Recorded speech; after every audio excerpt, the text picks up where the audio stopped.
Alberta Primetime with Michael Higgins. Welcome to Alberta Primetime. Ahead tonight, our politics panel on First Nations chiefs speaking out at the legislature. But first, a promise to hit the ground running. It's important for not just New Democrats, it's important for all Canadians because we need a strong progressive party in the House of Commons that is in fact fighting for Canadians, that is holding the government accountable. Heather McPherson seeking support from party members in Calgary. The Edmonton Strathcona MP is one of 5 candidates in the running for leadership of the federal NDP, an outcome that will be determined March 29th with online voting underway. And Heather McPherson joins us now. Ms. McPherson, good to see you. Thanks kindly for coming in to chat about your leadership bid. Of course, yeah, thanks for having me. Okay, well, we just heard you in the clip there about the need for a strong progressive party. What does progressive mean to you, and how will that shape the direction that you would take to rejuvenating your party? Well, you know, the fact is that Canadians across the country are really struggling right now. You know, the cost of living is out of control. The housing crisis that we are facing across this country is affecting people in small and large communities from coast to coast. And without a strong New Democratic Party in the House of Commons, we don't have a voice for working class Canadians that is actually pushing the government to live up to the promises that they made to Canadians. You know, I'll give you a great example. The housing crisis that we see in every community. Mark Carney has delivered half of what he promised to deliver in terms of budget numbers on that. We're not in the House at the numbers we need to be able to hold him accountable. So for me, it's building back our party in a way that we elect more New Democrats, that we have more people in the House pushing the government. Okay, so does that mean then you become more of a centrist party in adopting that progressive label? No, I don't think so. I don't think it changes what we believe and what we push for. We've always been the party that pushes for working class Canadians, that fights for, labor rights to be enshrined in law. We are the party that will protect our healthcare system.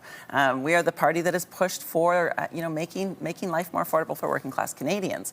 So we don't change what we believe as New Democrats, but we need to start talking to people about it in a way that they can hear us. We need to set a bigger table. We need to welcome more people into our party. I think most Canadians have the values, share the values that we have as New Democrats. Okay, so how would you differentiate yourself then from Avi Lewis and the platform he brings to the table? He's considered by many to be the front runner based on that element of fundraising, his ability to raise $1.2 million. We saw in the last election, the person who raised the most money was Pierre Poilievre, and he is not, in fact, the Prime Minister of this country right now. So what I would say is that I bring a strong ability to rebuild our party. I bring a strong ability to get more people elected, and that's important. I was elected in 2019. I've been a member of Parliament now for over 6 years, and I know how that system works. I've been door knocking across the country. I've door knocked from British Columbia to Newfoundland and Labrador, and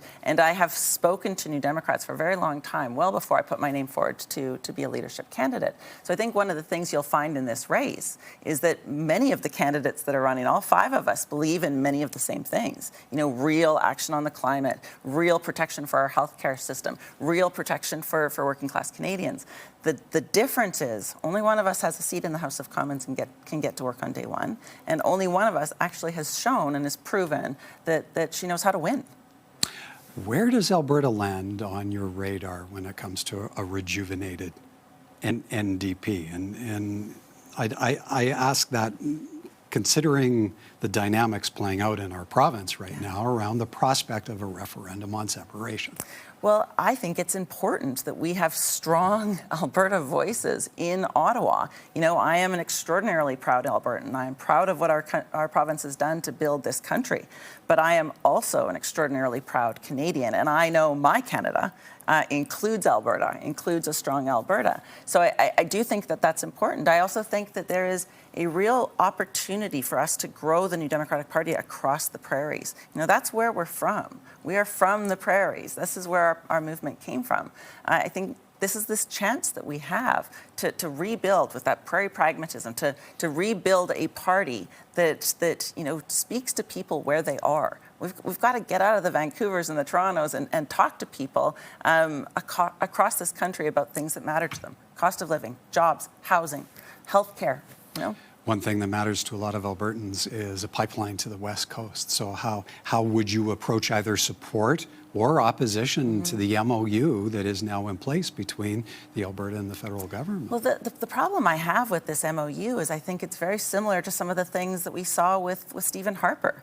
You know, Mark Carney thinks that he can shove projects through, and we know, as Canadians, we know that doesn't work. That doesn't happen. And what ends up happening is there are no jobs for Canadians, for Albertans. You know, if Mark Carney is traveling across the country, handing out goodies to different provinces with these build big projects, the one that's coming to Alberta will not result in more jobs, because I do not believe that we can get a pipeline built without a proponent, without support of Indigenous people across the country, and particularly the land title holders in British Columbia, and without meeting our environmental obligations. So I look at that project and I think maybe he's trying to appease Danielle Smith.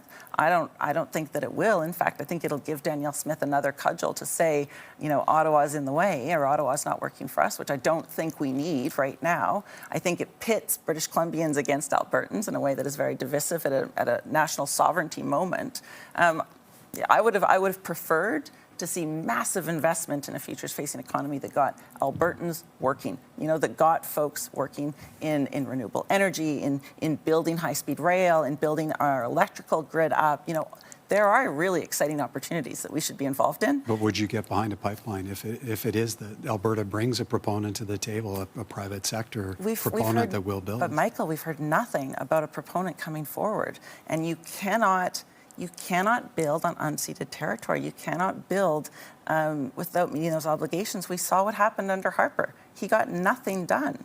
You know, he wasn't able to build that infrastructure because when you push things through without going through the processes, you end up in court or you end up with blockages. You know, Rachel Notley, who I'm so proud has endorsed me, she was the one that was able to get things done. She had a real plan on the environment, and she also was able to get our product to Tidewater. So I think there is a way to do it. I just don't think that this MOU is the correct way, and I don't think Danielle Smith has any plan except perhaps to use Alberta dollars, Alberta taxpayer dollars, and I don't support that at all. Okay, we're almost out of time. I do want to ask, because you, as you pointed out, you've been on the campaign trail for some time, but like right from the get-go. So what is your biggest takeaway from party members that will guide you if it is that you are to become leader and take your party beyond the dark days of the last election? Well, you know, I think a lot of it, traveling across this country, speaking to New Democrats has been such an honor, like such an honor. People are excited to rebuild the party. They recognize why it's important that we have a strong progressive party in the House of Commons, especially as we see the current government take a swing to the right. One of the things that I've certainly learned is that we've got to work as much as we possibly can with our provincial cousins. You know, the success that we see within the provincial NDP is really strong, and we need to work together because we're fighting for the same things. You know, we're fighting for healthcare, we're fighting for protecting working class Canadians. So I think that's important. But I also think that across the country, what I have heard from people is hope. You know, yeah, we had a rough election in April. But there's a lot of opportunity to build right now. There's a lot of people that are interested in building, and that's what I want to do. You know, I want to travel across the country supporting the party as we rebuild. All right, we're out of time. Leave it there. Heather McPherson, good to see you. Thank you kindly for coming in. Thanks for having me.